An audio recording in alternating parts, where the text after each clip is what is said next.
Hola, ¿se escucha, no? Ahora sí. Vamos a recordar esta diapositiva que tiene que ver, mire, fases en la acción de los fármacos. Aquí estoy incluyendo la fase farmacéutica, la fase farmacocinética que se habló la semana pasada y la fase farmacodinámica, que es lo que vamos a hablar ahora. Dentro de la fase farmacéutica, recordemos siempre esta parte, disolución de fármacos. En esta presentación vamos a disolver todas las informaciones para que rápidamente llegue a ¿dónde? A nuestra memoria de corto plazo y después lo guarden a su largo plazo. Luego tenemos la fase farmacocinética, que tiene que ver fármaco disponible para actuar. Y lo último, la fase farmacodinámica, el efecto terapéutico que usted desea cuando prescribe un medicamento. Bien, esta es la definición. Hay muchas, pero voy a tratar de verlo. Farmacodinámica se refiere al estudio de los efectos bioquímicos y fisiológicos de los fármacos que los fármacos tienen sobre el organismo y el mecanismo de los cuales estos ocurren.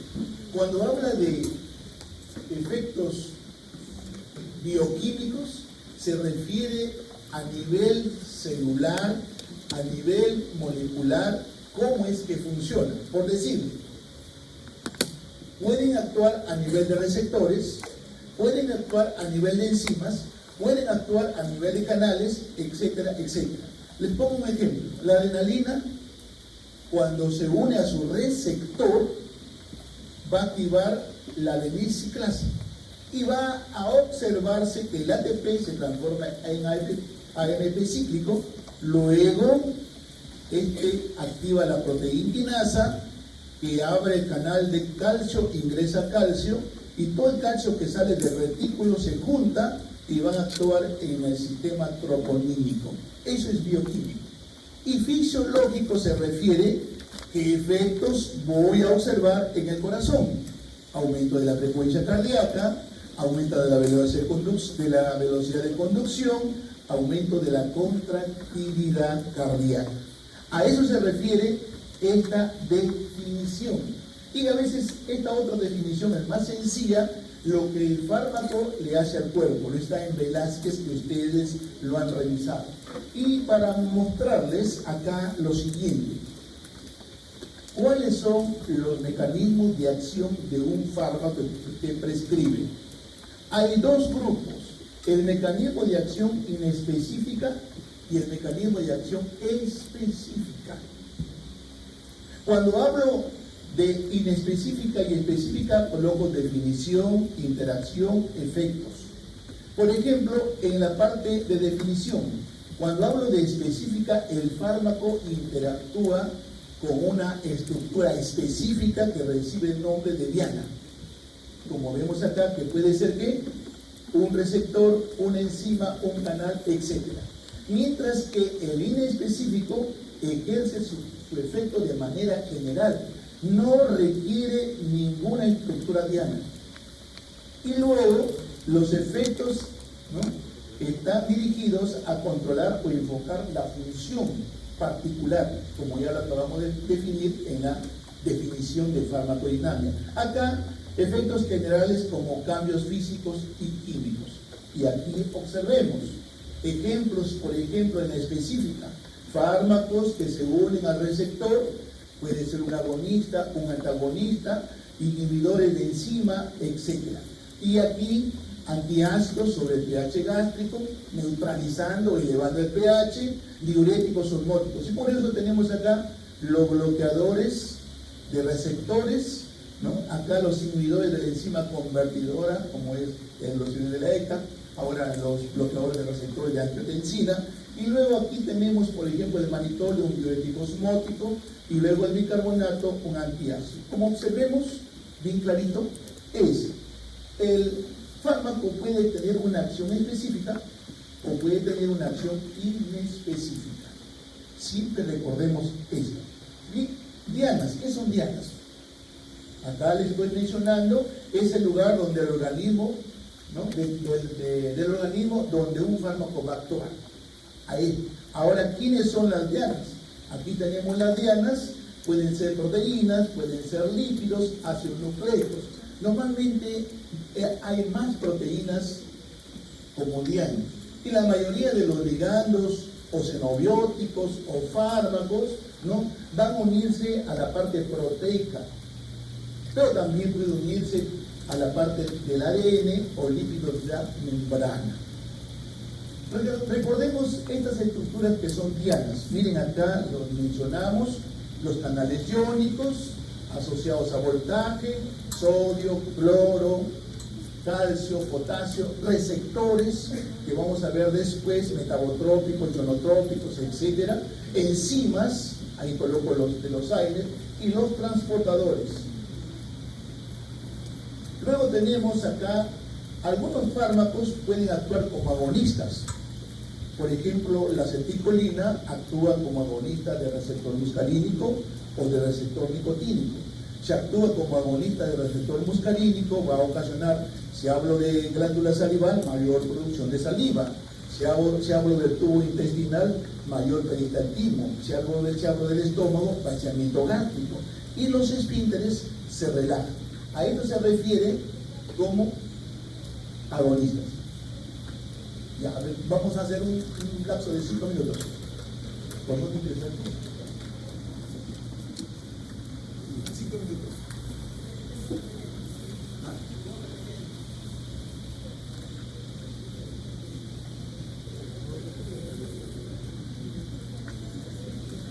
Bien, póngase atento con su celular para tomar de una vez para que pongan la lista, como se dijo la semana pasada.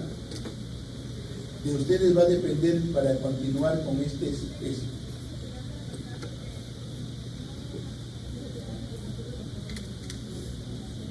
Buenos días, por favor, de una vez marquen la asistencia porque si no va a cerrar en 2 minutos ya. ¿Sí? Marquen su asistencia de una vez. Lo otro, el alumno Piero Mendoza está presente. Piero Mendoza. Ninguno es Piero Mendoza, ¿verdad? Ya. El alumno Piero Mendoza asistió ayer a su seminario, los que les toca con él. Nadie sabe que les toca con él. ¿Ya? Y lo otro, chicos, el uniforme blanco lo tienen que tener todas las clases, no solo en práctica y en seminario. Ya veo a varios y a varias que no están con su uniforme. ¿Sí? La próxima semana todos con su uniforme. Si no, les anulo su asistencia.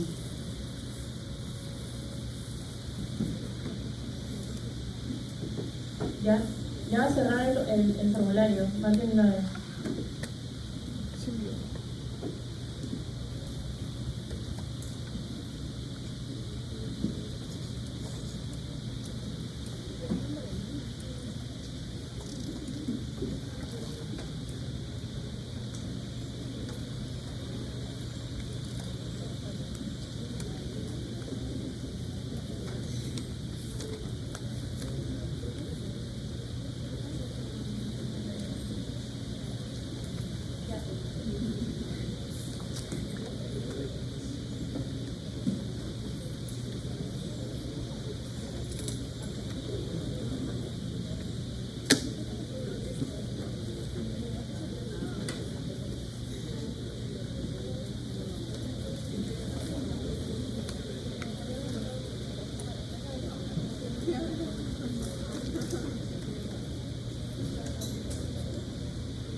Bien, vamos a continuar entonces.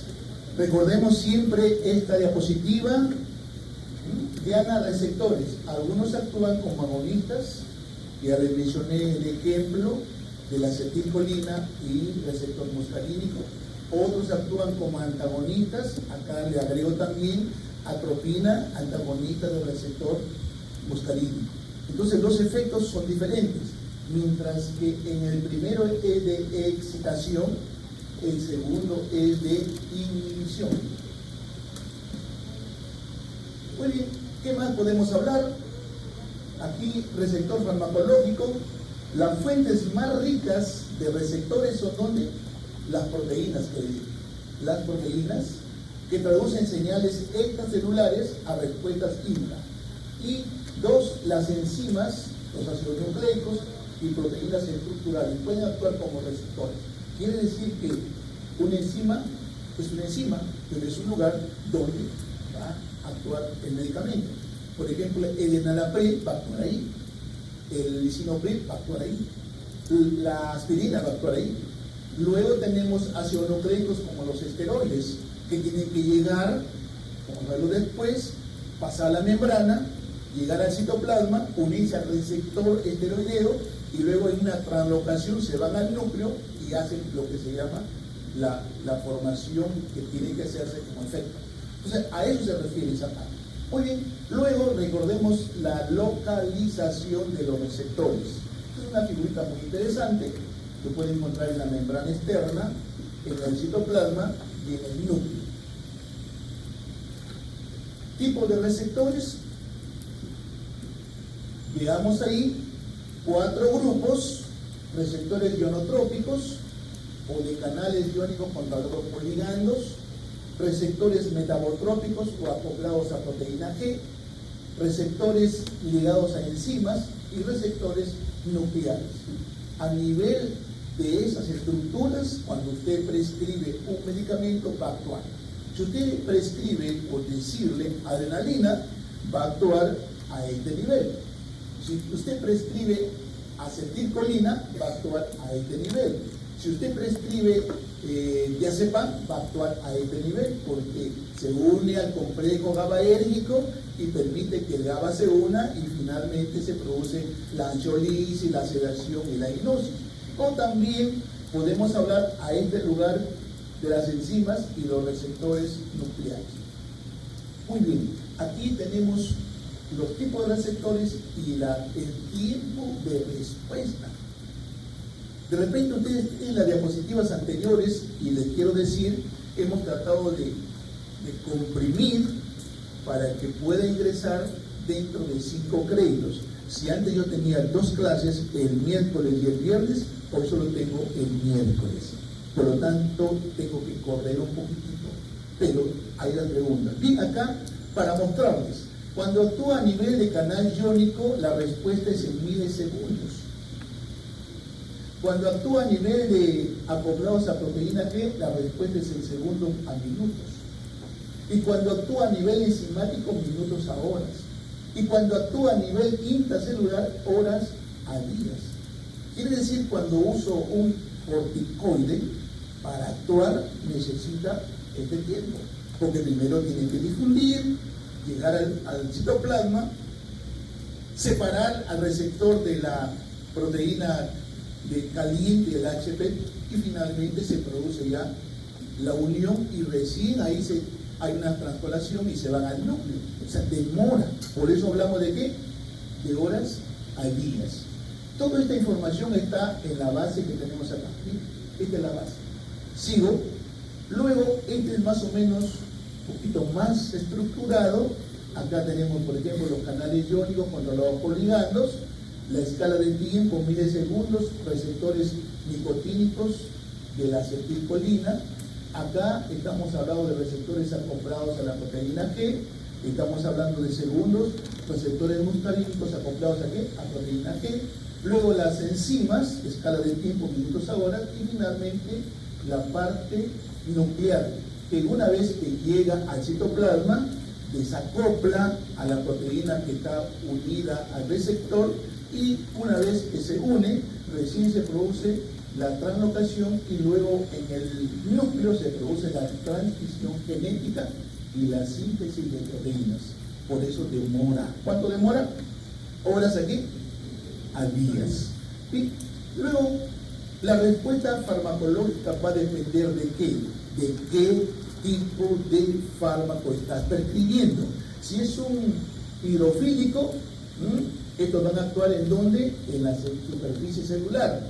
Si es un ligando hidrófobo, entran a la célula a través de la capa lipídica y finalmente va a interactuar con los receptores del citoplasma y que están dentro de la célula. O sea, todas las cosas son importantes. Los esteroides están en este grupo, segundo grupo.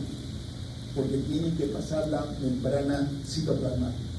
Muy bien, acá receptores ionotrópicos acoplados a canal iónicos. Recordemos siempre esta diapositiva. Bien, entonces observen acá para mostrarles, compuesto por varias subunidades. Acá tenemos bien las subunidades, ¿no? Luego 3 familias en función a su estructura: pentaméricos, 5H3T3 tetraméricos y triméricos. Todo esto básicamente es la estructura que tiene este receptor ionotrópico, que básicamente es de la acetilcolina. Luego recordamos también activados por ligando. Se activan por interacción de los comediadores extracelulares, que pueden ser EPI o GABA, ¿no? Activados por voltaje, con estímulo cuerpo de calcio, sodio, potasio, y activados por canales iónicos. Toda esta parte tiene que ver de la forma como se estimula y se va a ejercer el efecto. Muy bien, entonces, canales iónicos activados permiten el paso de iones, transmisión rápida, ya hemos visto milisegundos, ¿verdad? Sin efectores, y las respuestas rápidas en milisegundos. Pueden ser excitatorias, como el receptor nicotínico, contracción, y luego también puede ser inhibitorias cuando yo uso diazepam, se produce sedación o se produce hipnosis. Este es el grupo de inhibitores. Muy bien, acá tengo los 2 receptores, el GABA que tenemos acá, y luego el nicotínico. Observe que el agonista GABA, este es el receptor, y lo que tenemos alrededor son los facilitadores aloestéricos. ¿Qué significa aloestérico? Que si este diazepam se une a este receptor, va a permitir que el GABA se una y abra el canal. ¿Cómo se llama eso? Actuando en un lugar diferente, va a facilitar que el GABA se una. ¿Cómo se llama eso? Facilitador aloestérico, que a veces lo tomo, vamos a verlo después, agonistas aloestéricos. Al revés, este grupo que tengo acá es un antagonista aloestérico. ¿Qué significa eso? Que si se une acá, va a impedir que este se una al receptor. Por lo tanto, va a haber excitación, va a haber convulsiones. ¿Cómo se llama eso? Antagonista aloestérico, uniéndose en un lugar diferente, impide que el agonista se una a su receptor. ¿Se entendió? Aloestérico agonista y aloestérico antagonista. Perfecto. Sigo. Y el GABA, recordemos siempre, depende qué tipo de receptor GABAergico se activa. Puede ser el GABA, la benzodiazepina, los barbitúricos, los anestésicos, etc. Lo que sí es importante, al abrirse el canal, ingresa el cloro, hiperpolariza la neurona y se va a producir todo este grupo de depresión de la conciencia, que puede ser ansiolisis, sedación, hipnosis, anestesia general. Cuando yo uso alotano o ceborane, voy a tener que permitir que llegue hasta acá. Cuando uso diazepam para dormir, permitir que esté en sedación o hipnosis. Cuando estás muy angustiado, de repente un alprazolam que vienes hasta acá. O sea, la cantidad de depresión, de la profundidad de la conciencia toma su nombre. Este es superficial y este es profundo. Y lo otro más profundo, ¿cuál sería? La muerte. Porque muchos de los pacientes, a veces si tú no te percatas, terminan en muerte porque hay un paro cardíaco, paro respiratorio, y finalmente tienes que apoyar para la reanimación, pero a veces ya no responde. Sigo.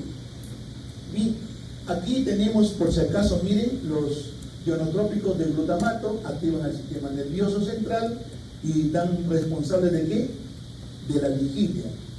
A veces digo, ¿por qué ustedes no se duermen? Porque están justo con esta cantidad acelerada. Y aquí tenemos tipos de canales, el cainato, tenemos el AMPA y el NMDA. Este NMDA es muy usado por los médicos que manejan el dolor, porque parece que el calcio y este NMDA es responsable de la hiperalgesia. Por lo tanto, los medicamentos que tienen que antagonizar este NMDA son utilizados como la ketamina, por ejemplo. la que también es un producto que se usa. Entonces no se olvide, NMDA permeable al cacho, entre sodio y se libera magnesio. O sea, el magnesio se sale, entonces se queda excitado y con dolor. Sigo avanzando.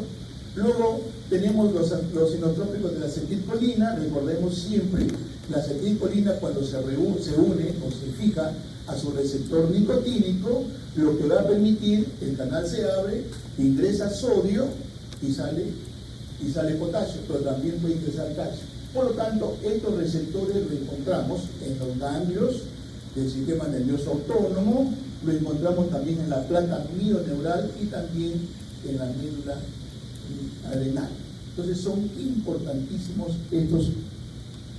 Vine aquí para hablar los canales de sodio dependientes de voltaje. Se abren cuando se despolariza la membrana, interesante. Son base de los mecanismos de excitabilidad de membrana y presenta 4 dominios, 1, 2, 3, 4 dominios. Y además 6 segmentos alfa hélice, 1, 2, 3, 4, 5, y por acá 1, ¿no? 2, 3, 4, 5 y 6. Están ahí prácticamente. Y seguimos. Esta diapositiva lo uso mucho yo porque hablo de anestésicos locales. Y los anestésicos locales, para actuar, tienen que ingresar a la célula.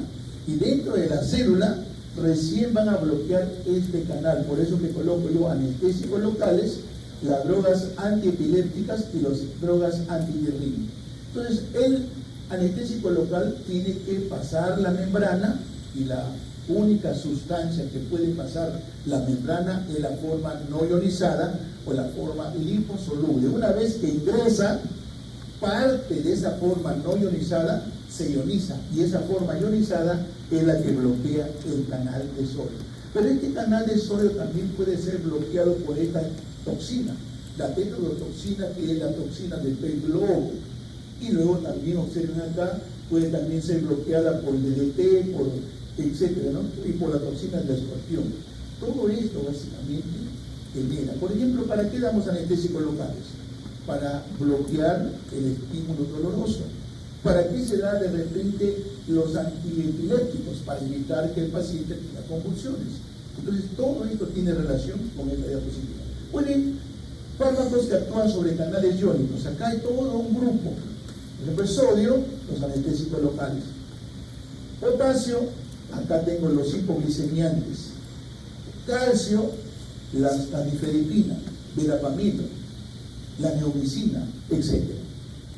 Luego, receptores metabotrópicos acoplados a proteína G. Aquí no hay canales. Y como ven, las respuestas son en segundos a minutos. ¿Verdad? Y aquí es importante.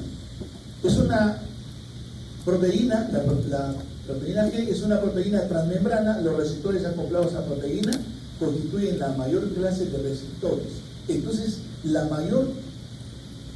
mayor lugar donde van a actuar los fármacos es a este nivel, a nivel de receptor metabotrópico.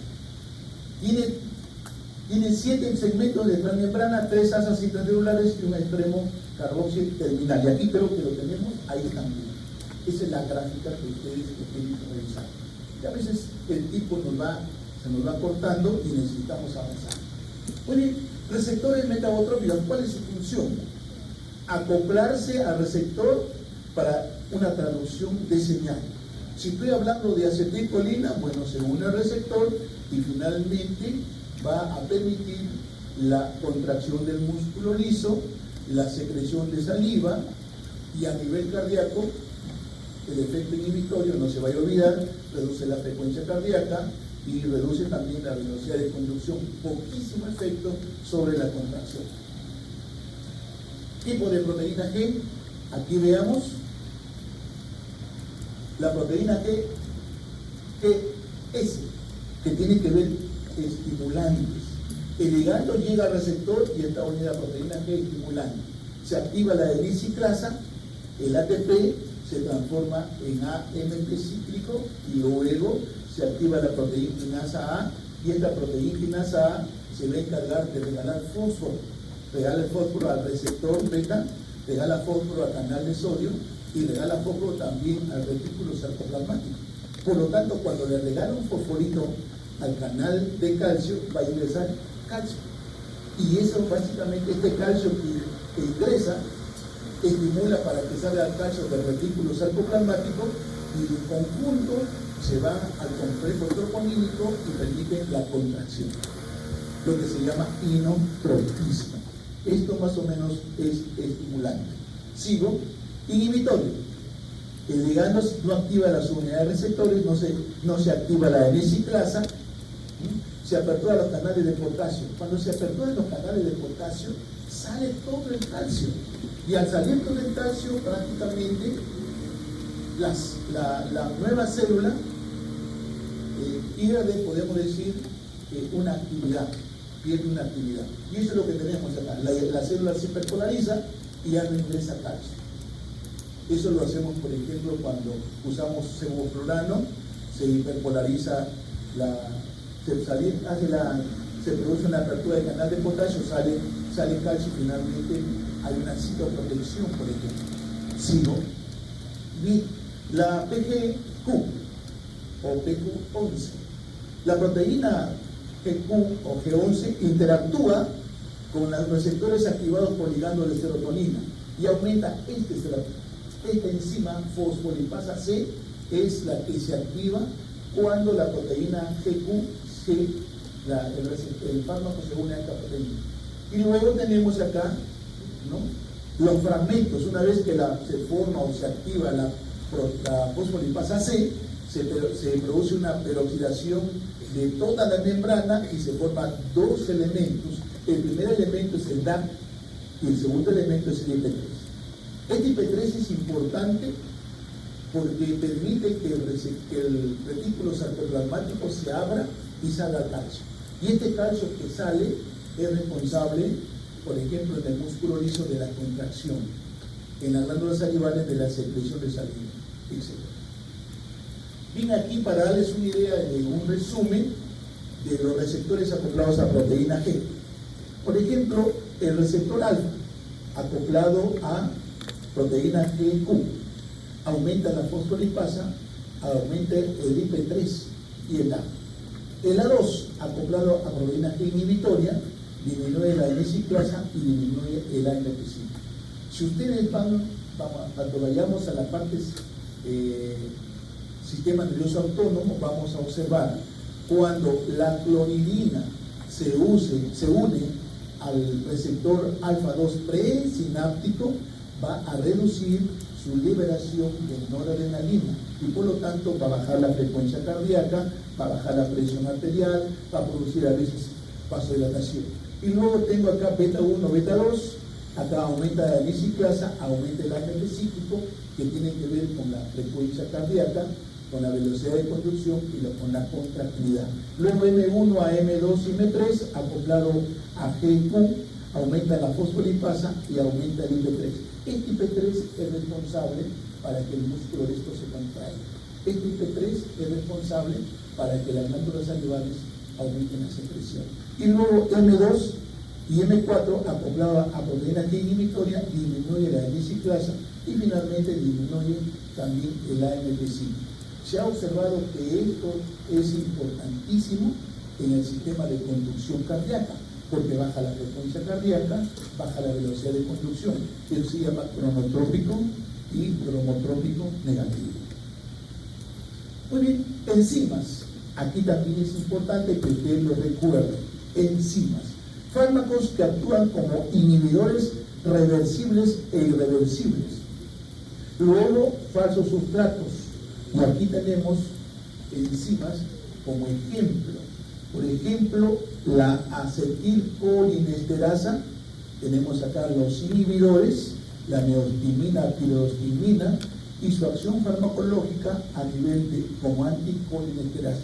Esta sustancia, neostimina y pirostimina, lo usamos mucho los anestesiólogos para revertir al rocuronio, o a los relajantes musculares. Pero también los neurólogos lo usan para ese síndrome de miastenia grave. En la miastenia grave se usa este producto que se llama neostimina y pireostimina. Luego, los médicos que se encargan del manejo del dolor, o también cardiólogos que usan, por ejemplo, la aspirina como antiplaquetario. Recordemos siempre, ¿no?, la ciclooxigenasa, la aspirina y los AINES, analgésico, antitérmico, antiinflamatorio y antiagregante plaquetario. Luego tenemos acá la ECA, que es importante, captopril, enalapril, que se usa mucho como antihipertensivo. Luego tenemos acá estas sustancias que tienen que ver con la MAO, moclobemida, que es un antidepresivo, y la otra, la acetylcolina, también un antiparkinsoniano. Como vemos, estos son los lugares donde van a actuar fármacos o ligandos exógenos. Muy bien, este es uno de los ejemplos de la ECA. Observe acá, mire, la angiotensinógeno finalmente llega a angiotensina.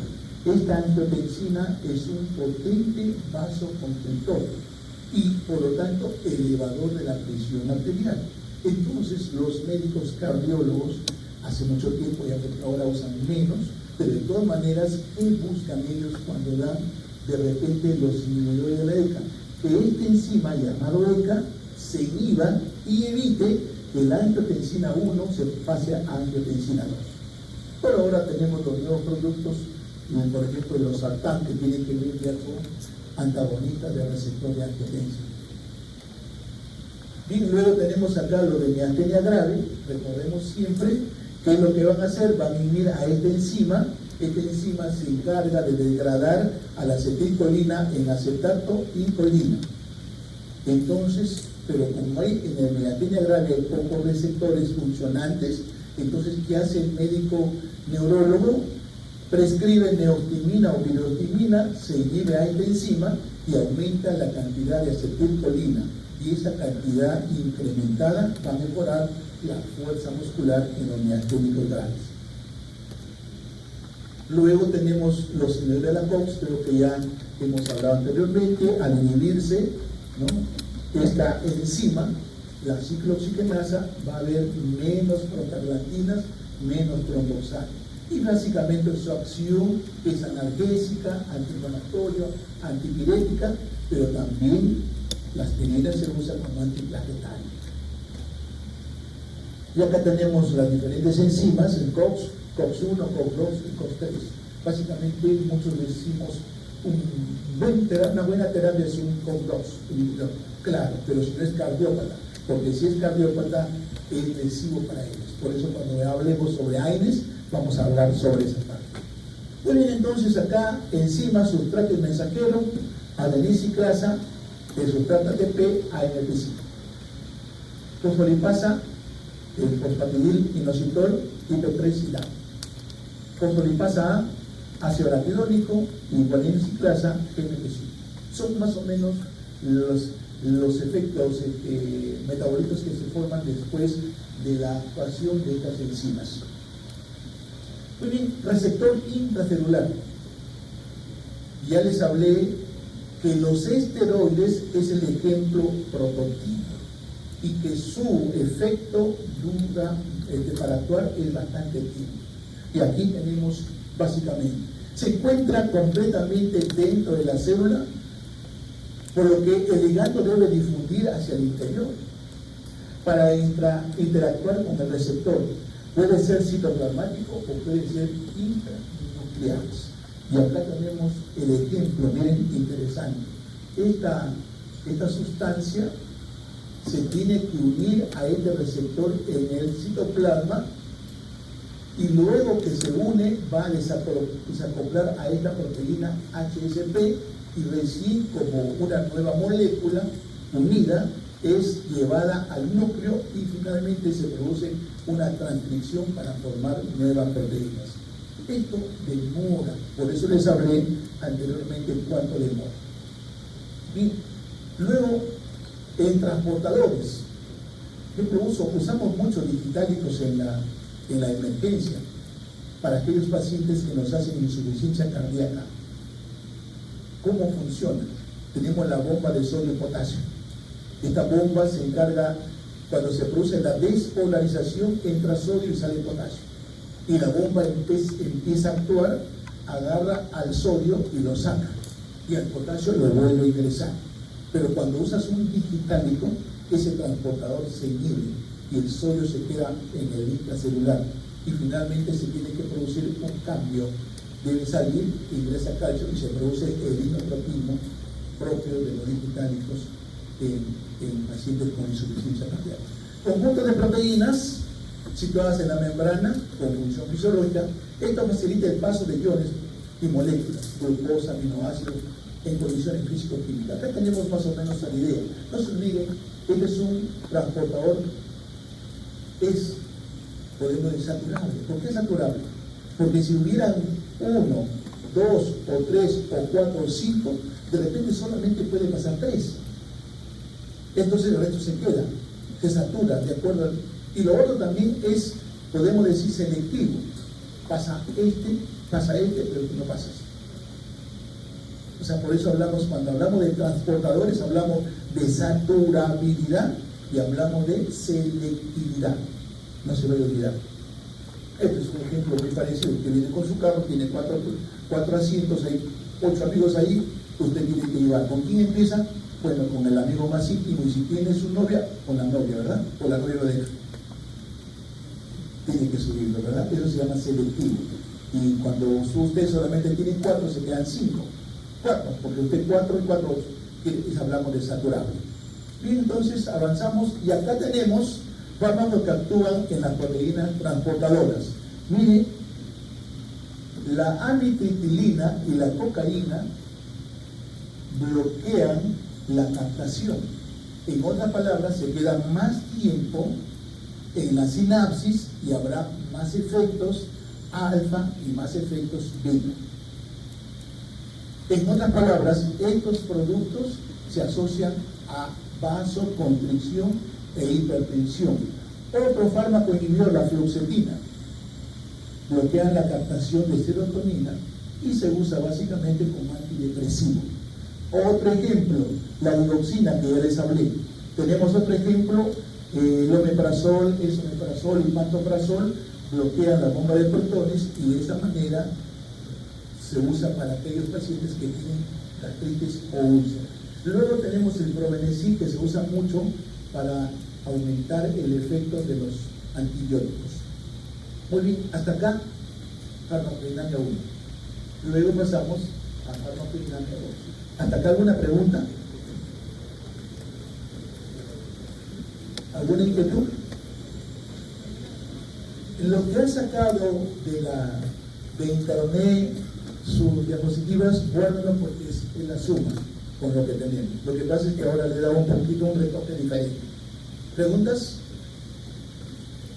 Bien, entonces espero que para la próxima clasecita les tenga unas 2 preguntitas o 3 preguntas sobre esto, para que ustedes puedan contestar y tengan una idea. Bien, sí. Muy bien. Siempre recordemos que la farmacodinamia tiene que ver con interacción del fármaco con el receptor. Cuantas más moléculas se formen fármaco-receptor, es mejor, habrá mejor resultados. Pero necesito yo hablarles de algunas definiciones o conceptos básicos. Primero, afinidad. Un fármaco no puede generar un efecto si no tiene afinidad con el receptor. Lo repito, un fármaco no puede generar un efecto si no se une, si no tiene afinidad. Por eso es interesante. Afinidad, capacidad que posee un fármaco de unirse a un receptor. Cuanto mayor es su afinidad, más fuerte será su unión y el fármaco será más potente. Cuando tiene más afinidad, tiene más potente. Cuando tiene más afinidad, necesita menos dosis. ¿Sí? Especificidad. Recuerden siempre, hay varios receptores.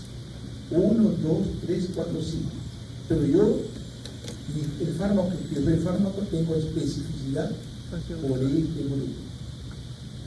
Por ninguno de los. Ese es diferente a selectividad. Especificidad específica. Por eso la definición, capacidad de unirse solo a un solo tipo de receptor o una clase muy restringida. Capacidad de generar una respuesta en un receptor. Ese es específico. Pero luego tenemos la otra que a veces se confunde, selectividad.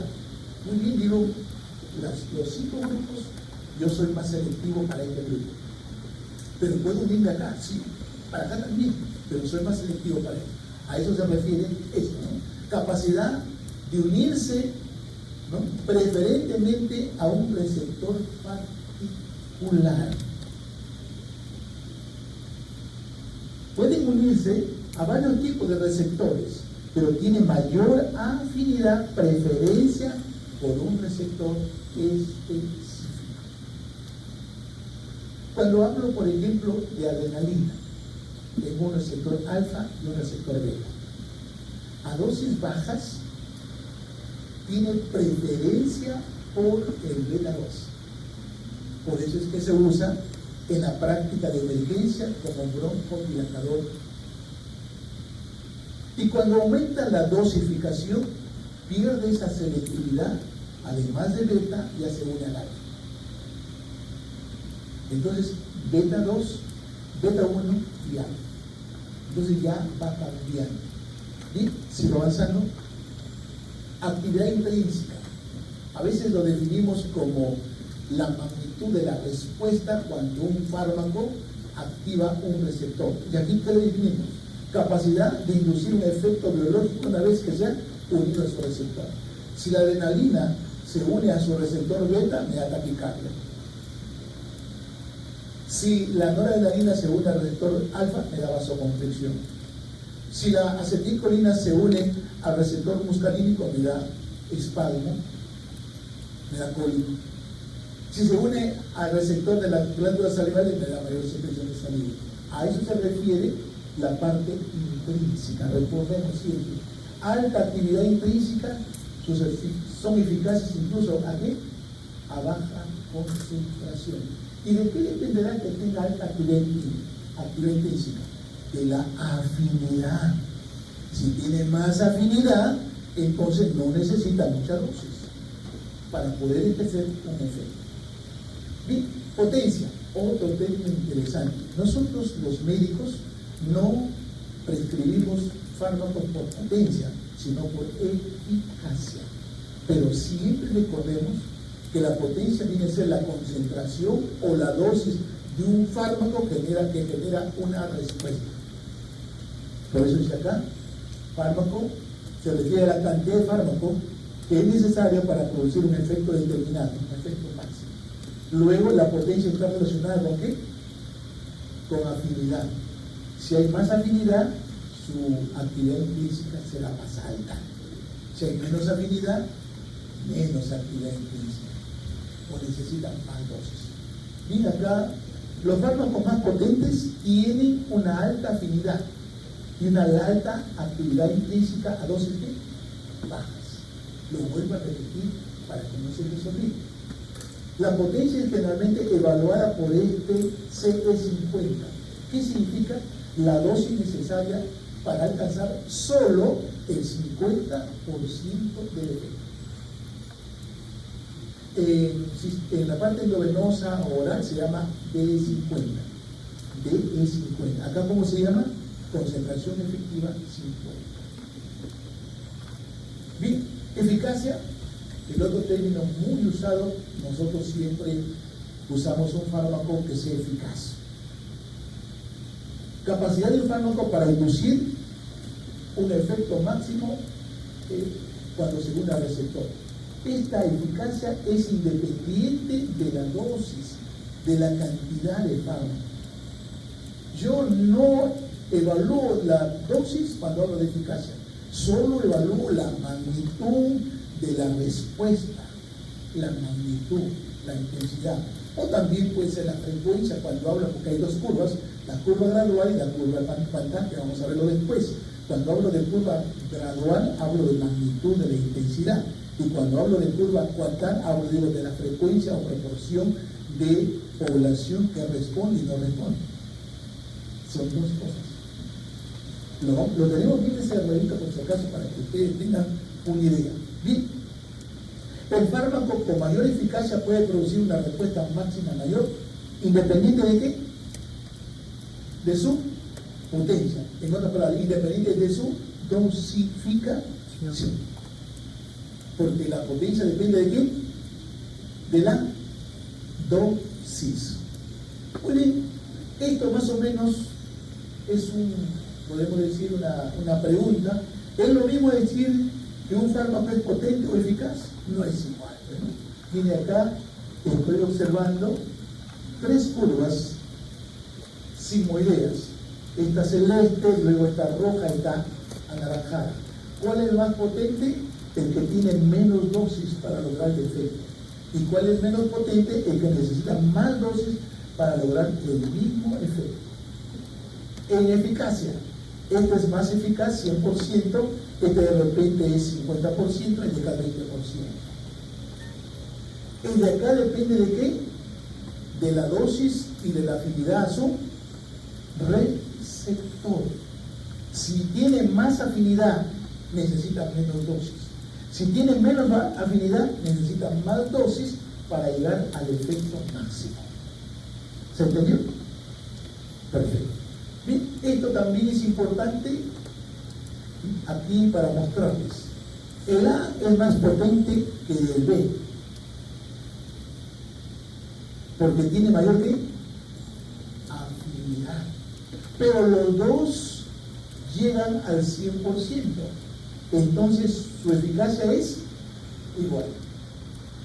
Repito, cuando evalúo potencia digo este es más potente porque necesita menos dosis, por lo tanto tendrá más afinidad. El de acá es menos potente porque necesita más dosis para poder. Y cuando hablo de eficacia, los dos son eficaces porque los dos están llegando ¿a qué? Al 100%, a la magnitud de la respuesta del 100%. Bien, luego la clasificación de acuerdo a esta actividad intrínseca. Empecemos a poquito, vamos ingresando. Agonista total o completo, alta afinidad, eficacia alta, capaz de producir, y el efecto es 1 o 100%.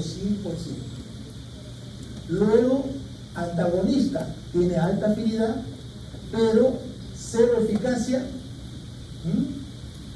se une pero no activa. Y luego el agonista parcial, eficacia intermedia, siempre está menor de 1 y mayor de 0. Puede ser 1, 10, 20, 30, 40, 99, no puede ser más. Eso se llama parcial. Y acá tengo la gráfica, disculpen en inglés, pero de todas maneras, la gráfica de todo lo que se tiene que hablar. Por ejemplo, acá, agonistas totales, agonista parcial, otro parcial, y luego el que no actúa, y este es un agonista inverso, que lo vamos a ver después. Muy bien, esta diapositiva es interesante que usted también lo recuerde hasta para las preguntas. Miren, fármaco, afinidad, especificidad y eficacia. La eficacia tiene que ver con qué? Con la actividad intrínseca. Un agonista tiene afinidad, tiene especificidad 100%. Un parcial tiene afinidad, especificidad, pero de 1 a 100% de actividad intrínseca. Y el antagonista tiene afinidad, tiene especificidad, pero cero eficacia. Esa es la diferencia de estos 3 grupos que son muy frecuentes a usar. Bueno, empecemos con el agonista total o completo. Para que le consideres un agonista full o completo, debe unirse a un receptor y producir una respuesta de 1 o 100%. Si no, no es un agonista. Posee fuerte afinidad y buena eficacia. Agonista parcial. Cuando posee afinidad por receptor, pero tiene menor eficacia que el agonista completo. Ahí está la diferencia. La eficacia. Luego, el fármaco tiene actividad intrínseca de 1 a 100%. Nada más. Después 2, 3, 4, 5, hasta 99, pero menos de 100.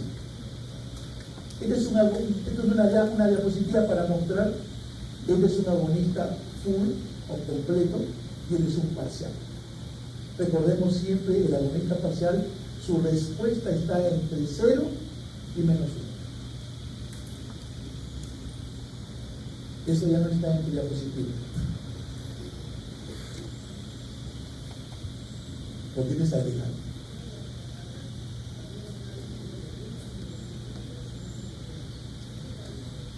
Repito, voy a regresar. Claro. Perdón, aquí ha habido un error. O es 1 o 100%. ¿Sí? Acá dice O, la palabra es O. Acá ha habido un Wikipedia. ¿De acuerdo? Esto voy a cambiarlo 1 o 100%. 1 o 100%. ¿Completo? Ahora sí entendido, ¿no? Muy bien. Inverso. Este agonista inverso es otro elemento importante. Por ejemplo, nosotros tenemos receptores que se unen, por ejemplo, ese PAN te produce sedación, te produce hipnosis. Pero cuando se usa la beta-carbolinas, produce excitación, produce también convulsiones. Uniéndose al mismo complejo GABAérgico, tiene efecto contrario. Eso se llama agonista inverso. Por eso la definición se une al mismo receptor que un agonista convencional, pero induce una respuesta contraria, que puede ser convulsiones, excitación, etc. Bien, acá tenemos el ejemplo, el diazepam, cuando se une al agonista, produce efecto sedante, pero las beta-carbolinas, cuando se unen al mismo complejo GABAérgico, producen convulsiones y ansiedad. Eso se llama agonista inverso. Esta es la gráfica del inverso. Y esta es la gráfica del agonista convencional. ¿Y tipos de fármacos antagonistas? Otro término interesante. Bien, un antagonista, miren algo importante, no se olvide, como dice acá, eficacia 100% o 0%. 0%. Tiene afinidad, tiene especificidad, pero eficacia 0. Ese se llama antagonista. ¿Bien? Y acá lo tenemos el término. Seguimos. Antagonismo fisiológico. He definido todos los antagonismos para que ustedes ya no se confundan. Todo está en Google y en el premio. Todo está ahí. Así que no se vaya a olvidar. Veamos esto. Ocurre cuando dos sustancias producen efectos opuestos, pero actúan sobre el mismo mecanismo fisiológico o vía de señalización. Tengo la pupila. La pupila tiene dos músculos. El músculo esfinteriano, que tiene receptores muscarínicos, y el músculo radial, que tiene receptores A. Cuando la acetilcolina se une al receptor muscarínico, se produce miosis. Pero cuando la fenilefrina se une al receptor alfa, produce ligasis. Eso se llama efectos fisiológicos. Mientras que el acetil produce miosis, el otro que produce migrasis. A eso es el ejemplo. Un antagonismo fisiológico no se basa en la interacción directa con el mismo receptor. Son la pupila, pero en receptores diferentes. Si no se va cuando los efectos biológicos opuestos producen a través de vías diferentes. La migrasis se produce por acción alfa y la miosis se produce por acción muscarínica. Bien, ejemplo, acá tenemos el antagonismo de la epinefrina a la histamina. ¿Qué hace la histamina en el pulmón, en los bronquios? Produce broncoconstricción. ¿Y qué hace la epinefrina o el salbutamol? Produce ¿qué? Bronchodilatación. Son antagonistas fisiológicos.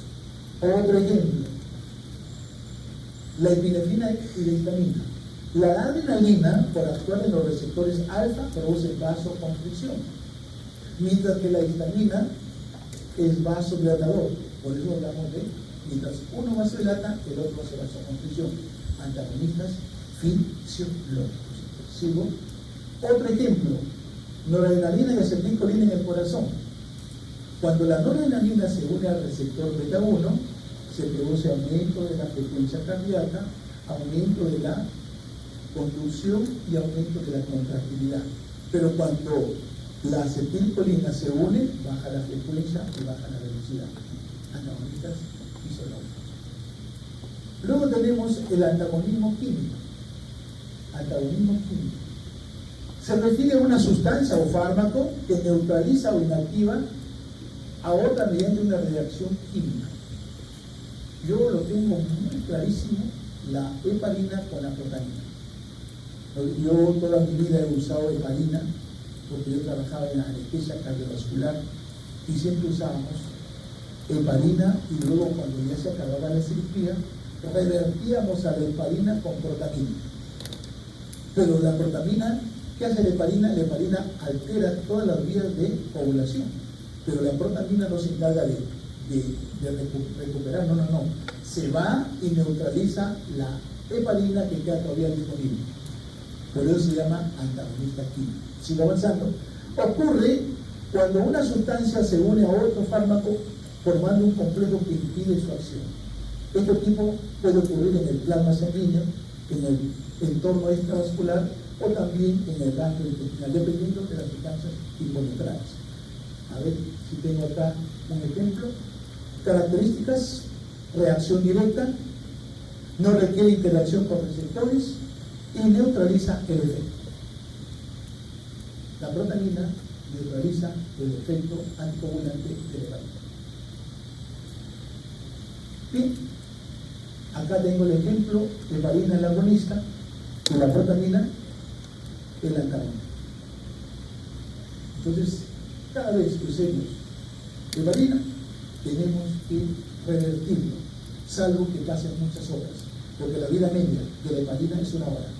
Si yo doy 5.000, a la hora tengo 2.500, a la otra hora tengo 1.250, y dicen, como vamos a verlo después, el fármaco pierde actividad después de 5 días. Después de 5 días. Pero si yo usé heparina, me dicen, Panchito, ponle 5.000 heparina, ya voy. Hacemos un plantaje de aorta para hacer colocar una prótesis. Acabó en hora y media, le digo, doctor, tenemos más o menos casi 2.000 de heparina. Si no lo revierto va a sangrar. Ya revierto, ¿con cuánto? La dosis también. ¿Qué efecto se llama? Una neutralización química. Bien, otros antagonistas competitivos. Les pongo el ejemplo. La atropina se une al receptor muscarínico y impide que la acetilcolina lo active. Eso se llama compite. Compite con la acetilcolina. Otro, propanolol bloquea el receptor beta 1 e impide el efecto de la adrenalina.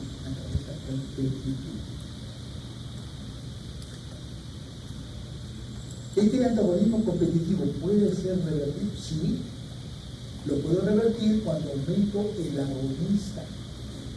Y al aumentar el agonista, desplazo al antagonista del receptor y actúo. Y eso pasa mucho en lo que se llama, en lo que es anafilaxia. ¿Cuál es la droga de elección para una anafilaxia? La adrenalina. Y si el paciente estuviera tomando un beta bloqueador, ¿cuál es el antagonista? Sigue siendo la adrenalina. ¿Pero qué tengo que hacer? ¿Aumentar qué? La dosificación. ¿Se entendió? Bien. Sigo avanzando entonces. Estos fármacos compiten con el agonista por el sitio. Impide que el agonista se una al receptor. Puede ser superado ¿con qué? Con el aumento del agonista. Un ejemplo, el flumazenilo es un antagonista competitivo del receptor de violencia de acetilcolina. Si la benzodiazepina al paciente le produjo hipnosis y coma, yo con el flumazenil estoy revirtiendo. Y de esa manera el paciente va a despertar. Sigo. Este es el ejemplo gráfico del antagonista competitivo. No se pierde potencia, se pierde potencia, lo que no se pierde es eficacia. Sigue siendo el efecto 100%. ¿Qué se pierde en un antagonista competitivo? La potencia. Pero lo que no se pierde o lo que se mantiene sería la eficacia. Y aquí vamos. La atropina antagonista competitivo, la atropina aumenta la concentración efectiva a 50, por eso que se va a la derecha, sin modificar, ¿qué dice? La eficacia. Ahora, ¿cuánto se considera reversible? Muy frecuente e importante cuando aumento la concentración del agonista y la curva hacia dónde va, hacia el lado derecho. ¿Cómo está la concentración efectiva 50? ¿Igual o aumenta? Aumenta. ¿Y la eficacia? No cambia. Tres cosas importantes. La concentración efectiva 50 aumenta, la curva se desvía a la derecha y tercero, la eficacia no cambia. Cuando la curva se desvía a la derecha, ¿qué pierde el fármaco? Potencia. Pierde potencia. Seguimos. No competitivos o otro grupo. Estos fármacos se unen a un sitio diferente del receptor. Eso es lo que llamamos sitio ¿qué? Aloestérico. Lo que provoca un cambio conformacional y que impide la activación del receptor agonista. Estás uniendo, pero impide. Por ejemplo, la picrotoxina o las beta-carbolinas se unen al receptor en el GABA e impiden la acción del GABA. Eso se llama no competitivo. Y vamos a ver otro ejemplo. ¿Sí? No alteran mayormente la concentración efectiva 50, aunque su turca se parece. No es reversible al aumentar la concentración, pero sí modifica su eficacia. Modifica su eficacia. Revisen ustedes esto cuando termina la clase y lo revisan nuevamente. Y quiero que ustedes saquen su resumen y su conclusión. Hay muchos videos en YouTube que hablan de esto, pero ya no solamente una partecita y luego tienen que entrar a otro video para otra partecita, pero acá lo tenemos que hacer en conjunto. ¿Vi? Sigo avanzando. Este es el ejemplo de los no competitivos. Por ejemplo, he considerado la nifedipina, que es un bloqueador de canales de calcio. Cuando se prescribe nifedipina, se produce vasodilatación y la presión baja. En otras palabras, se prescribe para aquellos pacientes que son hipertensos. Segundo, la noradrenalina, ¿qué es? Es un agonista alfa. Produce vasoconstricción. Si yo tengo un paciente en sala de operaciones o en emergencia que me hace hipotensión por vasodilatación, en este caso, por ejemplo, ixoséptico, yo tengo que usar un vasopresor. Y la droga de lesión se llama noradrenalina. ¿Y qué hace la noradrenalina? Vasoconstricción. Mientras actuando en un receptor alfa produce vasoconstricción, la nifedipina, al actuar en el mismo vaso, pero el canal de calcio produce vasodilatación. Son ejemplos de antagonistas no competitivos.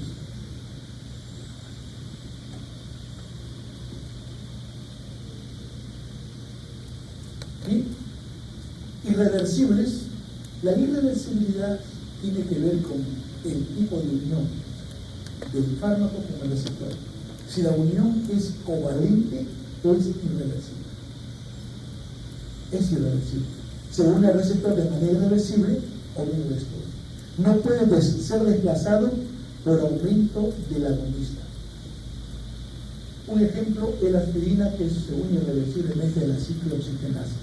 Cuando viene un paciente tomando aspirina a salas de operaciones para operarse, lo primero que hacemos es suspender la aspirina 5 a 7 días, porque con 5 a 7 días se restaura la plaqueta. Y la plaqueta es importante para cualquier cirugía. Cuando hay un trauma, una herida, las plaquetas se juntan y finalmente se detiene la sangrado. Entonces, es un ejemplo.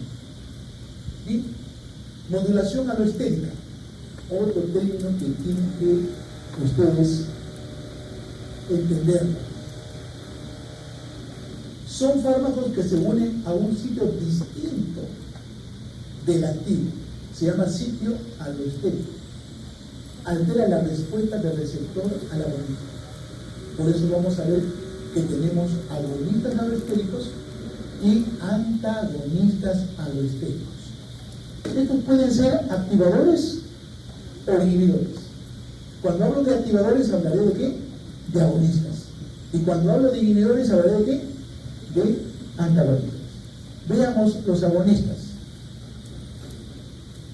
O también se llaman alotópicos. Se unen a una región diferente del receptor del sitio aloestérico o alotópico. ¿Y qué hacen? Van a permitir que el agonista se encuentre. Por ejemplo, el diazepam se une a su receptor benzodiazepina del complejo GABAérgico y permite que el GABA también se una. O sea, es un agonista aloestérico del GABA. El barbitúrico, igual, se une a su receptor GABAérgico y permite que el GABA se una. Vamos a ver de los anestésicos inhalatorios, igual, se unen a su receptor y permiten que el GABA se una. Eso se llama agonistas aloestéricos. Bien, ahí tenemos el ejemplo. Las benzodiazepinas son agonistas aloestéricos en el receptor GABA. Aunque no activan el receptor directamente, se unen al sitio aloestérico, mejorando la afinidad del GABA por su activo. Por lo tanto, potencian el efecto ¿qué? Inhibidor. Esto resulta en ansiolisis, sedación e hipnosis y acción anticonvulsiva. ¿Sí? Antagonistas aloestéricos son fármacos que se unen a un sitio aloestérico en un receptor y disminuye la respuesta, ya sea en endógenos o exógenos. Los antagonistas inhiben o disminuyen la eficacia del receptor al modificar la conformación de la respuesta. Ejemplo, el flumazenil. Es un antagonista aloestérico que actúa sobre el receptor de GABA, especialmente sobre el sitio aloestérico de las benzodiazepinas, porque, como podemos decir, el flumazenil es un antagonista competitivo del diazepam, pero si lo veo desde el punto de vista GABA, es un antagonista aloestérico de GABA. Lo vuelvo a repetir. El flumazenil, aquí se cuenta el ejemplo, es un antagonista competitivo del diazepam, porque actúa en el mismo receptor. Pero cuando yo digo flumazenil y GABA, digo, el flumazenil es un antagonista, ¿no? Antagonista aloestérico del GABA, porque actuando en el receptor benzodiazepina evita que se una el GABA a su receptor. En otras palabras, ¿qué no hay? ¿Qué observamos acá? ¿No? Presencia como el diazepam. Entonces, ¿qué hace? ¿Qué efectos tiene? Se une al mismo sitio, pero bloquea la acción de la benzodiazepina. En otras palabras, cuando tú das flumazenilo, el paciente se le quita la ansiolisis, se anula la sedación y se anula la hipnosis. Bien, farmacometría, otro elemento importante que se introduje el año pasado. Farmacometría. Antes no hablaba de esto. Es la valoración cuantitativa y cualitativa de la actividad biológica de los fármacos. ¿Cuánto efecto tiene? ¿Y qué intensidad de efecto? Esa es la parte cualitativa. Y aquí es importante cuánto uso este producto y cuánto de este producto. A ver qué pasó.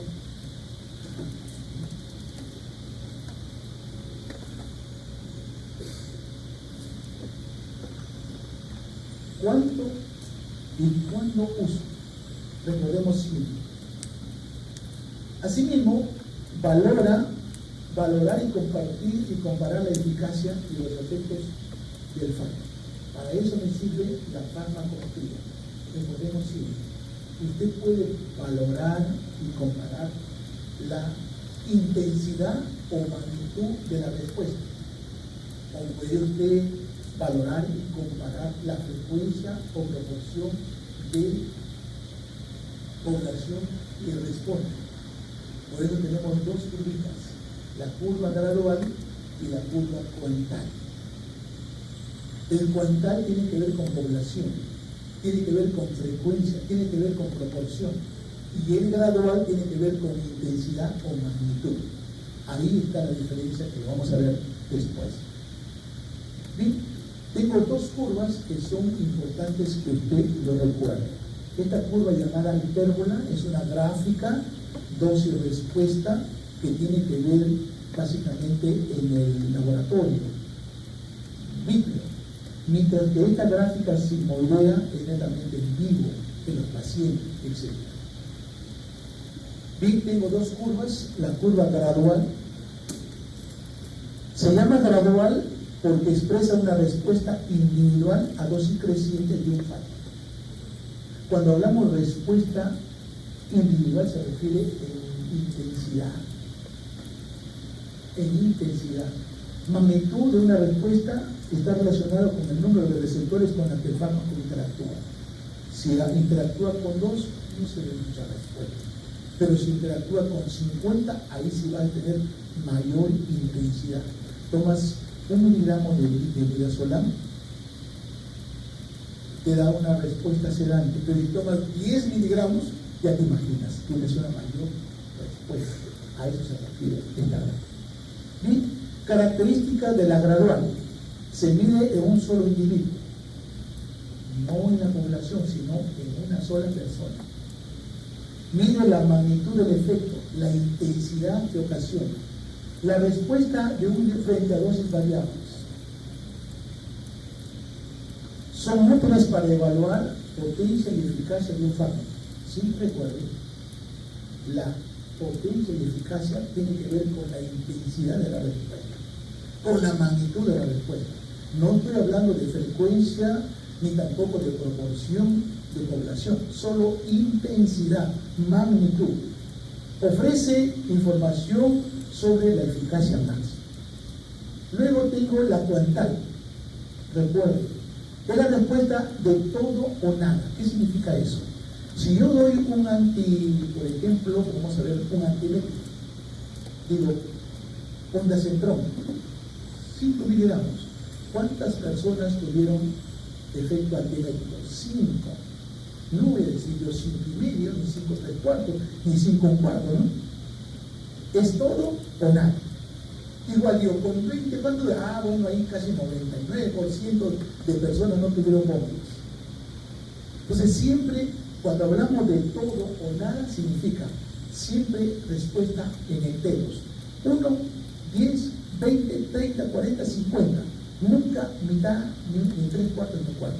Por eso se llama respuesta de todo o nada. Se mide en grupos, en un grupo de individuos. Mide el número de casos, población. Es la respuesta de una población frente a dosis diferentes. Mide la frecuencia o una dosis que produce respuesta. Frecuencia o proporción de la proporción que hay respondido. Este tipo de pruebas son útiles para comparar la potencia de diferentes fármacos. Se refiere a frecuencia de personas que muestran respuesta.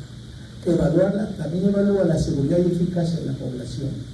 Esta cuantal es importante para hablar de dosis 50, dosis letal, etcétera, que vamos a ver después.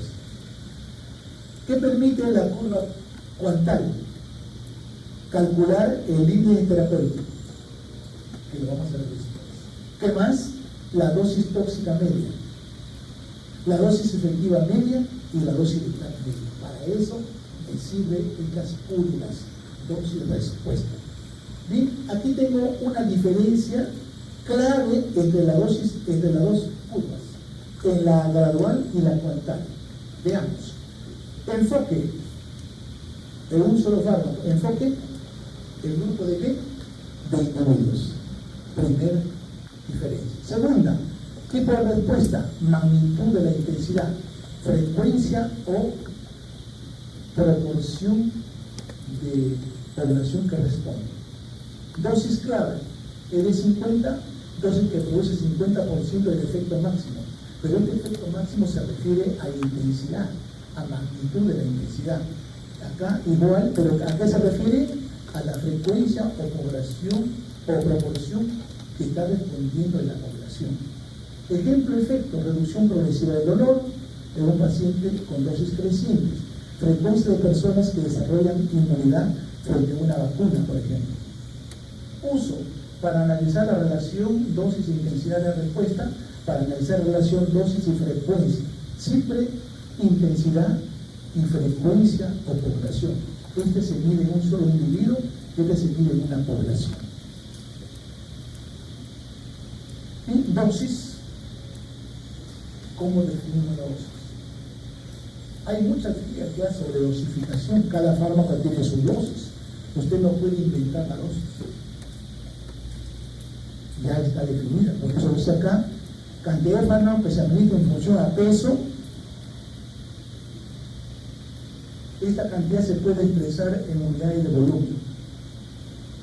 Nosotros, por ejemplo, tenemos unas bombitas de infusión de jeringa, donde introducimos edad, sexo, peso, talla, para más o menos calcular la dosis que le vamos a dar al paciente. Por eso dosificación es importante. Dosis efectiva 50. Dosis que reproduce la respuesta farmacológica en 50% de las personas. 50% nada más. Luego tenemos dosis de carga. Hay un equilibrio estacionario que también es bueno que ustedes lo conozcan. El equilibrio estacionario significa la dosis que está ingresando y la dosis que está saliendo. Para mantener ese equilibrio estacionario, tengo que administrar dosis que se elimina igual a dosis que ingresa. Y de esa manera se mantiene un manejo continuo constante.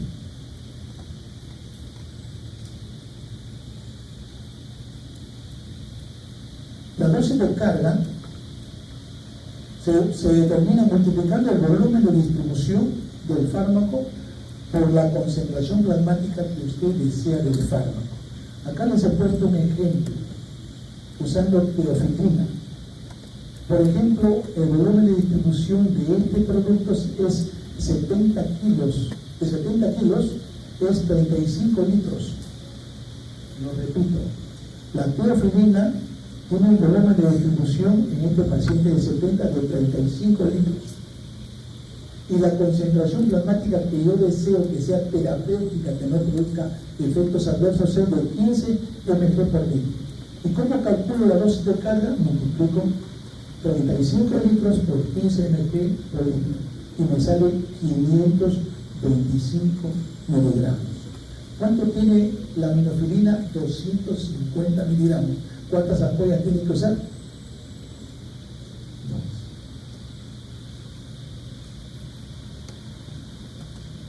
¿De acuerdo? Pues estamos hablando de qué? ¿De dosis de qué? De carga. De una infusión hacia la dosis. Muy bien, tiempo de vida media. Hay 3 componentes que colocar acá. Primero, el medicamento pierde o elimina su efecto ¿con cuántas vidas medias? 5 vidas medias. Luego, el tiempo de vida media es independiente de la dosificación. Por decir, le dije que la heparina tenía 1 hora de vida media.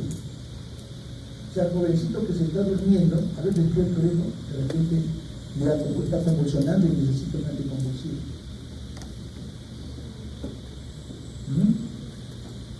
jovencito le colocamos 50.000 unidades de heparina. Ahí se va a despertar porque la sangre se le va a anticoagular. 50.000. Y a la doctorita que está con su ahí, le damos 5.000. A la hora, en él tengo 25.000 nada más. En ella tengo 2.500. La vida media viene a ser el tiempo que necesito para que baje a la mitad de concentración. Esa es vida media. Ya ustedes lo han escuchado a la doctora Ana Tárcuna, ¿no? Que es la vida media. Entonces, como les decía, la vida media es independiente de qué? A la dosis. Solo hablo de tiempo que necesito para bajar a 50% de concentración. Por ejemplo, le dije 25.000. A la otra hora ya solo tienen 12.500. A la otra hora ya tienen 1.250. Y sigo avanzando. A la tercera hora ya tiene 600 y picos y de acá le sigue sacando la mitad. Si usted sigue haciendo esta división, observa que cuando tiene 5 vidas medias, ya el fármaco no tiene efecto. Algo más, cuando usted necesita lograr este nuevo estado de equilibrio, necesita 4 vidas medias. Quiere decir, por ejemplo, la ampicilina tiene una vida media de 1.5.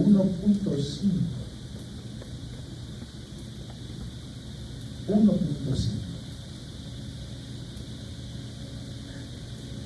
¿Cada cuánto tiempo usted tiene que dar ampicilina? Lo multiplica por 4 vidas medias, serían 4 por 1.5, sería 6, ¿no? Usted la ampicilina tendría que dar cada 6 horas. ¿Les escucho? Ya. Si usted quiere mantener este estado de equilibrio, debe dar más o menos ¿cuántas vidas? ¿Después de cuántas vidas medias? De 4 vidas medias.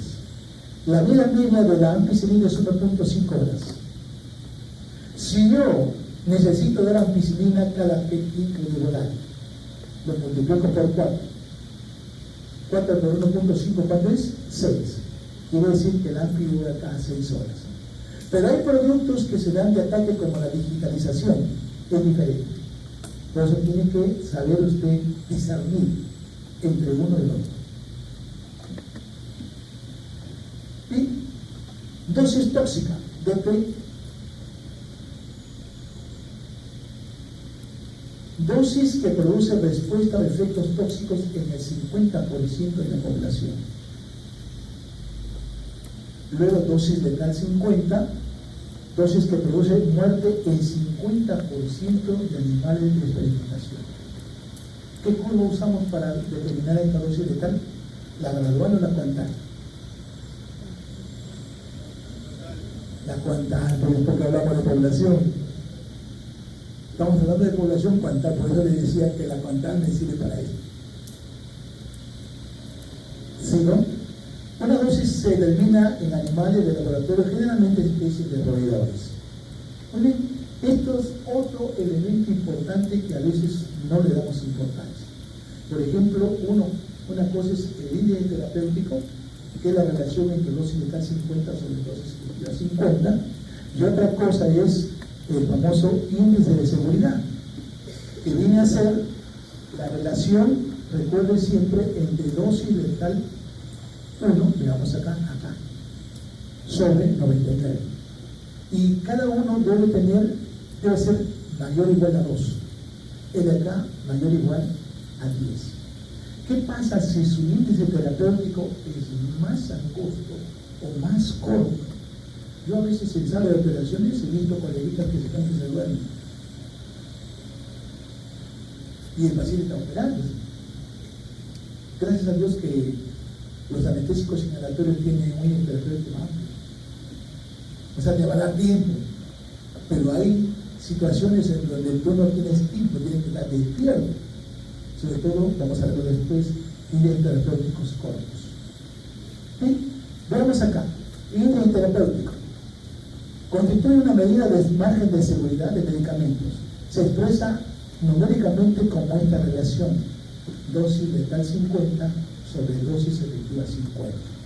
Observe, este es el famoso estrecho. Y aquí veamos algunos ejemplos. Estos son índices terapéuticos estrechos y índices terapéuticos altos. Esto nos gustaría a nosotros tenerlo siempre para que si nos descuidamos o de repente nos distraemos o nos dormimos como el doctor, entonces no pasa nada, ¿no? ¿Se entendió? Pero si tiene este caso, sí tiene que tener más cuidado, porque tiene que tener más cercanía. Ventana terapéutica: cociente entre concentración máxima efectiva no tóxica y concentración mínima efectiva. Siempre recordemos, se estima que debe realizarse seguimiento si la ventana terapéutica es igual o menor de 2. Tiene que seguir, tiene que estar ahí. No puede dejar al paciente. Margen terapéutico es la relación entre la máxima dosis tolerada o también tóxica y la terapéutica. Este margen terapéutico en clínica se toma como referencia el índice terapéutico. O sea, cuando digo margen terapéutico es como si estuviera hablando de índice terapéutico. Es lo mismo. Y seguridad y eficacia. ¿Qué curva usamos? ¿Gradual o cuantal? Gradual, no, cuantal. O es seguro en los pacientes. ¿Ah? Muy bien. Un fármaco es beneficioso cuando produce efecto deseado, con un nivel aceptable de efectos secundarios.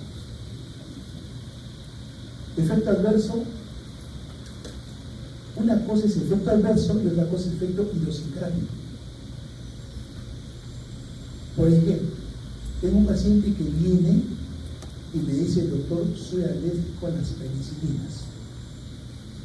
Y se me ocurre a mí escuchar al cirujano: ¿qué le coloco, doctor? Ponle una cefalosporina. Y yo, si soy un robot, agarro la cefalosporina y lo coloco. El 20% de alergias cruzadas con la penicilina. Ese se llama efecto adverso o efecto idiosincrático o eres un efecto temerario. No es adverso, porque sabiendo tú estás usando, eres un asesino, ¿no? Porque finalmente hace un shock anafiláctico y se muere el paciente. ¿Se entendió el mensaje? Tienes que tener información. Y si tú no lo tienes que revisar. Bien, entonces, problema médico inesperado que sucede durante el tratamiento con un medicamento. No hay ningún medicamento libre de un efecto adverso. Unos menos, otros más. Pero cuando el efecto adverso es más alto que el beneficioso, es mejor no usarlo. Esto me acuerdo siempre de un rapacuronio. Es un relajante muscular que se trató de introducir en la práctica en los europeos, pero la mayoría de pacientes que recibían rapacuronio hacían una descarga brutal de histamina, hacían shock anafiláctico y había tendencia a morir. ¿Qué hizo el grupo? Sacaron este producto del mercado porque no servía, no daba seguridad. Entonces, igual acá. Bien, los efectos adversos son leves, moderados y graves. Es posible que tengan otras causas diferentes. La OMS ella es uno de los que ahí ya no llama efecto adverso, sino ¿cómo lo llama? Evento adverso. Bien, reacciones adversas, entonces no se me olvidar este famoso RAM. Casi todas las historias llegan, si tiene alergia, en la parte de adelante, alergia a la penicilina, alergia a la aspirina, alergia a los corticoides, alergia hasta un poquito más si ponen al anestesiólogo. Porque les voy a decir algo importante: el paciente cuando llega a la sala le tiene más miedo al anestesiólogo que al cirujano. Nosotros tenemos que convencerle que por lo menos estamos haciendo lo que finalmente con guías para que salgan igual como ingresaron. Quizás ya no con una herida más o con una cicatriz más, pero de todas maneras, recuerde siempre, que tiene como cualquier efecto perjudicial o indeseable producción por un fármaco. Por ejemplo, en mi casa yo soy alérgico a las quinolonas, yo soy alérgico también a las sulfas. Mi esposa es alérgica a las penicilinas y al metamisol. Mi hijo, el segundo, es alérgico a las sulfas. El mayor es alérgico a las penicilinas. Entonces ya tenemos que tener, cada vez que vas a un centro, tienes que avisar. Salvo que llegues inconsciente. Cuando llegas, algunos decían, tienes que tener acá como tu medallita que diga alergia acá. A tener grupo sanguíneo y alergia. Grupo A, positivo, negativo, y más el negativo, por ejemplo, ¿no? Porque mayormente es positivo. Y cuando colocamos sangre positiva o uno negativo, genera anticuerpos y antimágenes. Una respuesta. Y entonces, administrado en dosis utilizadas en el hombre para profilaxis o diagnóstico. Muy bien, factores de riesgo para RAM. Mire, primero, factores biológicos, la edad, sexo, raza.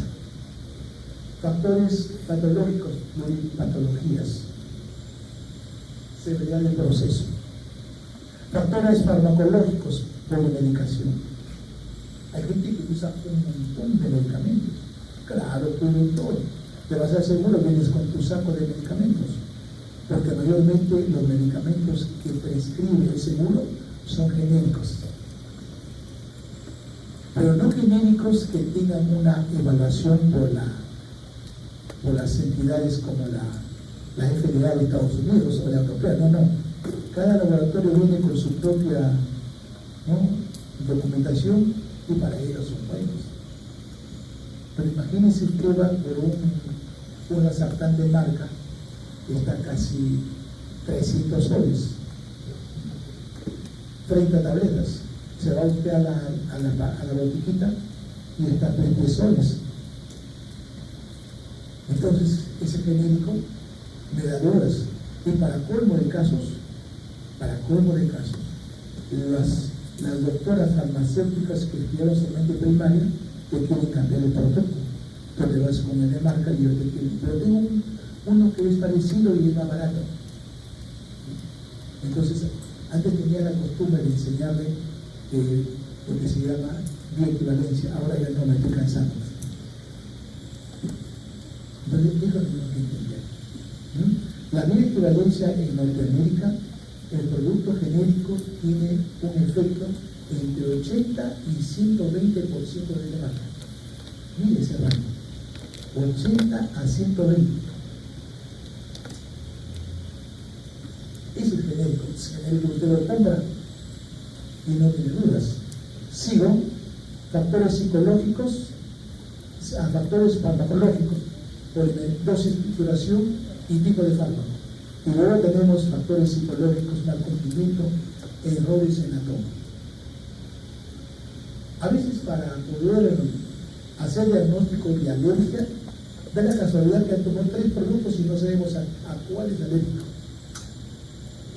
Entonces hay que hacer, hay un grupo de médicos que se encargan de hacer diagnósticos diferenciales, las prédicas. Y luego, responsable del 90% de RAM, principales fármacos productores de RAM. Mire, medio hospitalario, digoxina, aminoglucósidos, anticoagulantes, sobredosis de insulina, corticoides, aspirina y ureticoides. Residenciales, o sea, tranquilizantes, inocerantes, anticoagulantes, digoxina, aspirina, etc. Muy bien. Otro término que también tiene que usted grabarse bien es la desensibilización. ¿Para qué me sirve? Por ejemplo, si tengo un paciente que va a mi consulta de dolor y veo que necesita ya un analgésico potente como morfina, la primera dosis le cae como pegar el ojo tuerto, rarísimo, ¿entiendes? Pero va pasando un día, va pasando dos, va pasando tres, va pasando cuatro, vuelve el dolor a la misma intensidad, que ha ocasionado desensibilización. ¿Y cómo se llama eso? Tolerancia.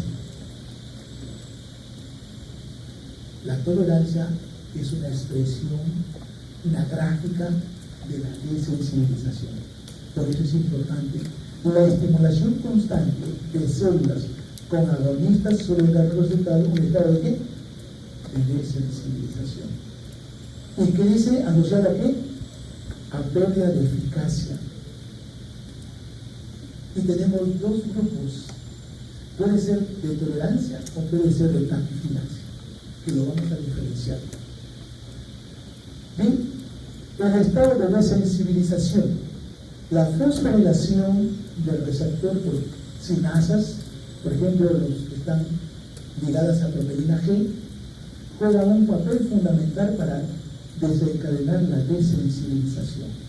Por ejemplo, tú usas dopamina o adrenalina. Ahorita estás usando de repente 0,1 microgramos por kilo de peso. Pasa 4 o 5 horas, te vas a 0,5 microgramos, 0,5 centésimos. Sigue pasando las horas, sigue, finalmente tiene calma tóxica. ¿Qué ha pasado con los receptores? Se han desensibilizado y se han hundido y se han eliminado. ¿Qué significa eso? Que has perdido receptores en la membrana y estás perdiendo respuesta. Eso ocurre con los agonistas de adrenalina, noradrenalina. Lo mismo ocurre con los agonistas tipo salbutamol. Si tú te jalas 1, 2, luego cada 8, cada 6, cada 4, finalmente ya no funciona. ¿Qué está pasando con los receptores beta-2 en el bronquio? Se están desapareciendo. ¿Cómo se llama eso? Desensibilización. Se ocurre en forma corta en tiempo, taquifilaxia. Se ocurre en tiempo prolongado, ¿cómo se llama? Tolerancia. Y sigo. La fosforilación de los receptores acoplados a proteína por agonistas facilita la unión de proteínas citosólicas llamadas arrestinas al receptor, lo que lleva a desacoplamiento, o sea, la separación del receptor de su proteína G y finalmente abre su boca y lo ingresa. Eso se llama internalización.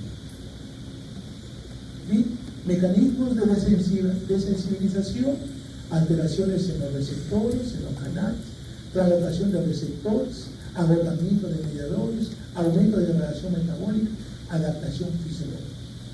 Todos esos 5 mecanismos influyen. Luego, taquifilaxia, para que usted lo entienda. El efecto de un fármaco disminuye gradualmente si se administra en forma continua o repetida. A menudo se desarrolla en minutos a horas, en tiempo corto. Mientras que, a ver ahí, ¿qué pasó? Tolerancia, la disminución gradual de la respuesta tarda días o semanas en desarrollarse. Ejemplo, la morfina. Y la tolerancia puede ser por farmacocinética o puede ser por farmacodinámica. Dos mecanismos existen. Farmacocinética, por ejemplo, acá tengo la warfarina y aquí tengo el fenobarbital. Este fenobarbital es un inductor del citocromo P450. Como está aumentando el citocromo 450, va a degradar más fácilmente la warfarina, y la warfarina lo usamos como anticoagulante. ¿Qué pasa si estamos haciendo esta inducción? Finalmente la warfarina no va a cumplir la seguridad de ser un anticoagulante. Entonces hay que aumentarle la dosis o quitarle el inductor. Y cuando hablo de farmacodinamia, modificaciones del receptor, por ejemplo, el síndrome, le dice el Down regulation, en castellano significa reducción de receptores en la membrana, ¿no? Entonces eso ocurre, o alteraciones de la membrana, la morfina, etc. Bien, acá para tener una idea de la diferencia entre tolerancia y taquifilaxia. pero también es un agregado a la diapositiva de mis clases anteriores que fue así. Observemos tiempo de aparición, lento, días, semanas o meses, tolerancia. Rápido, minutos a horas. Mecanismo de sensibilización, metabolismo y farmacocinético, ya hemos visto. De sensibilización rápida de receptores. Reversibilidad, parcialmente reversible, usualmente reversible con breves pausas. Si usted suspende o cambias tú de producto, puede ser. Ejemplos comunes: opioides, benzodiazepinas, descongestionantes, dopamina, etc. Muy bien, sinergismo. Con esta diapositiva casi estoy para terminar la clase. Quiero disculparme, es muy larga, parecerá los 10 minutos que tienen que tomar su agüita, pero finalmente de aquí un poquito más temprano, porque estamos cerca de las 11. Sinergismo, yo a mis colegas, yo trabajo en la clínica San Judas Tadeo, ya no lo hago en el hospital de Valete porque ya me cesé, como a veces digo vulgarmente, me dieron un patadito y me botaron, ¿no? Porque cumplió mi edad, ¿no? Yo tengo 72 años, ya voy a cumplir a 73, así que todavía estoy trabajando bien, no tengo problemas. Entonces miren algo importante, les digo, si tú quieres potenciar un analgésico, tienes que hablar de sinergismo de potencia, actuar en mecanismos diferentes para que de esa manera se alivie el dolor. Pero si tú quieres seguir con el sinergismo de suma, sigue usando ketoprofeno, diclofenaco, o sea, lo mismo, inhibidor de la ciclooxigenasa. Pero dice, yo quiero usar ketoprofeno, quiero usar con tramal. A uno actúa en la ciclooxigenasa, ¿no? Y otros actúan en los receptores o en la captación. ¿Quieres un poquito más potente? Agrégale morfina. ¿Quieres hacer otra suma? Muy bien, puedes agregar de repente un bloqueo nervioso. Ya tienes 3. Y ahora se habla de analgesia multimodal, actuando en diferentes mecanismos de acción, su efecto es mejor. Y por eso acá quiero definirlo. Es el aumento de la acción de un fármaco por efecto de otro. Sucede generalmente cuando ambos fármacos actúan de manera similar. Sinergismo de suma, respuesta igual a la suma de los dos. Y luego sinergismo de potencia, respuesta mayor a la suma de acción de ambos fármacos. Siempre preferimos en el manejo esto. Por ejemplo, cuando doy anestesia general, sumo el hipnótico endovenoso, el hipnótico del anestésico inhalatorio, el hipnótico de la benzodiazepinas. Es humano, y de esa manera potencio el efecto.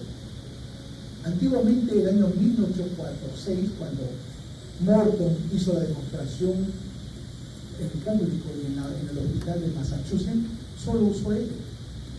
Ahora, con un solo anestésico no se puede darse una anestesia segura, ni agradable ni buena. Hoy se da con múltiples fármacos. En otras palabras, por eso se llama anestesia multimodal. Anestesia multimodal. Todo es multimodal, con tal que no sea un amor multimodal, ¿no? ¿Entiende lo que quiero decir, no? O sea, que no haya multimodal, que no haya iodino, por favor. Ahí sí, necesitamos ser específicos. Y doctores, ha sido un honor conversar con ustedes. Creo que muchas gracias. Ahí estamos.